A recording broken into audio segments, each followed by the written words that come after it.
একদিন এক সুন্দরী আপু মরুভূমির রাস্তা দিয়ে নীল স্কুটি চালিয়ে যাচ্ছিল।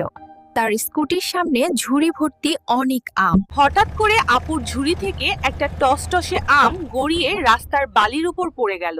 তারপরই মরুভূমিতে শুরু হলো প্রবল বৃষ্টি। সেই আমটা ভিজে ভিজে যেন নতুন প্রাণ পেল। কিছুদিন পর সেই ভিজে থাকা আমটা থেকে জন্ম নিল একটি ছোট্ট সবুজ চারা। মরুভূমিতে সেটা সত্যই ছিল একটা অলৌকিক ব্যাপার।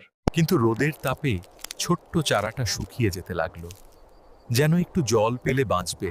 ঠিক তখনই কিছু দয়ালু বিড়াল এসে তাদের মুখ দিয়ে ধীরে ধীরে জল দিতে লাগলো চারার গোড়ায়, যেন নিজেরাই গাছটাকে বাঁচাতে চায়। কয়েক মাসেই গাছটা হয়ে গেল বিশাল, সবুজ আর অনেক আমে ভরা। এক রাতে অনেক পেঁচা এসে গাছটার ডালপালা নষ্ট করতে লাগলো। একসময় পুরো গাছটাই ভেঙে ধ্বংস হয়ে গেল। বিড়ালগুলো তাদের যত্নে বড় করা গাছটাকে ভাঙা অবস্থায় দেখে খুব কাঁদতে লাগলো, যেন তাদের স্বপ্নটাই ভেঙে গেছে।